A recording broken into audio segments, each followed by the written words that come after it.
Llegamos a ustedes con la palabra de vida para permanecer en el amor y en la luz. Hoy es viernes 12 de marzo y el Evangelio que meditamos este día está tomado de Marcos 12, verso 28 al 34. Un escriba se acercó a Jesús y le preguntó: ¿cuál es el primero de los mandamientos? Jesús respondió: el primero es: escucha, Israel, el Señor nuestro Dios es el único Señor. Y tú amarás al Señor tu Dios con todo tu corazón y con toda tu alma, con todo tu espíritu y con todas tus fuerzas. El segundo es: amarás a tu prójimo como a ti mismo. No hay otro mandamiento más grande que estos.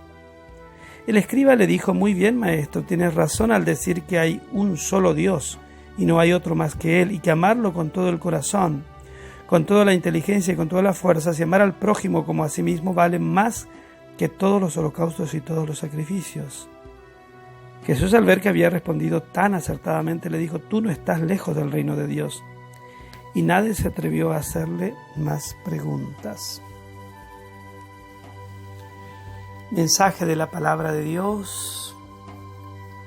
Y Jesús, como lo he dicho ya tantas veces, pone en el centro de la discusión Dios y el prójimo como los pilares absolutos para la construcción social, la construcción de la cultura. Dios el prójimo.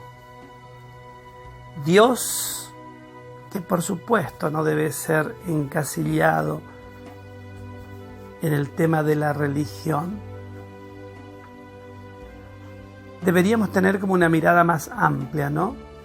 Por supuesto que las religiones son importantes, son necesarias, son pilares fundamentales en la construcción social, cultural, etc.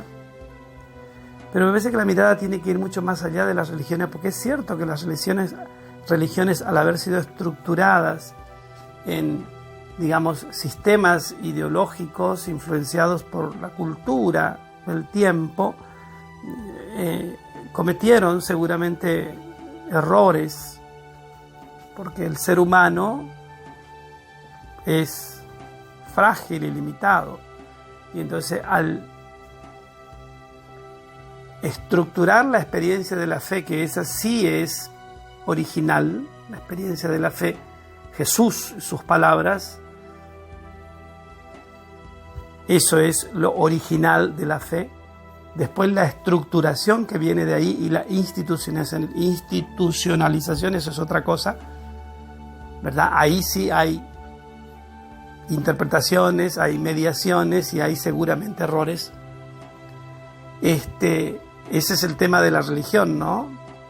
Pero la mirada tiene que ser mucho más amplia, mucho más profunda. Cuando digo que el pilar fundamental es Dios, digo de ese llamado y esa esencia natural que tiene que ver con el ser humano y que busca lo trascendente, que busca lo absoluto, ¿verdad? Y ese pilar y esa necesidad debe ser cuidada, custodiada, fomentada por todos los estamentos de la sociedad.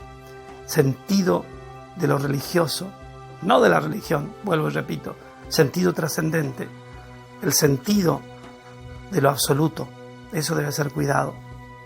Y al mismo tiempo, cuidar también que el hombre sea edificado con una gran sensibilidad social, lo cual significa con un gran sentido de prójimo, lo que significa que todos los valores que debamos transmitir a nuestros niños, adolescentes y jóvenes en todos los ámbitos posibles tienen que ser valores de compromiso social, valores que radiquen el egoísmo como actitud en la vida, el individualismo como forma de vida. Eso lo tenemos que tener absolutamente en claro, y por supuesto que el ejemplo comienza por casa, ¿no?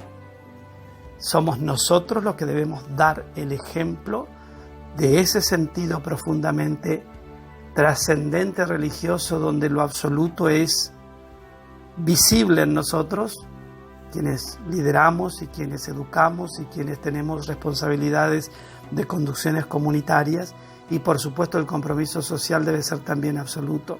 No podemos permanecer indiferentes frente a la necesidad del prójimo.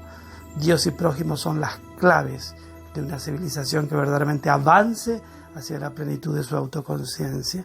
Que la mirada de Cristo te guarde, el amor de la Virgen Consolata te custodie, descienda sobre tu casa, tu trabajo, tu familia, su santa y divina bendición.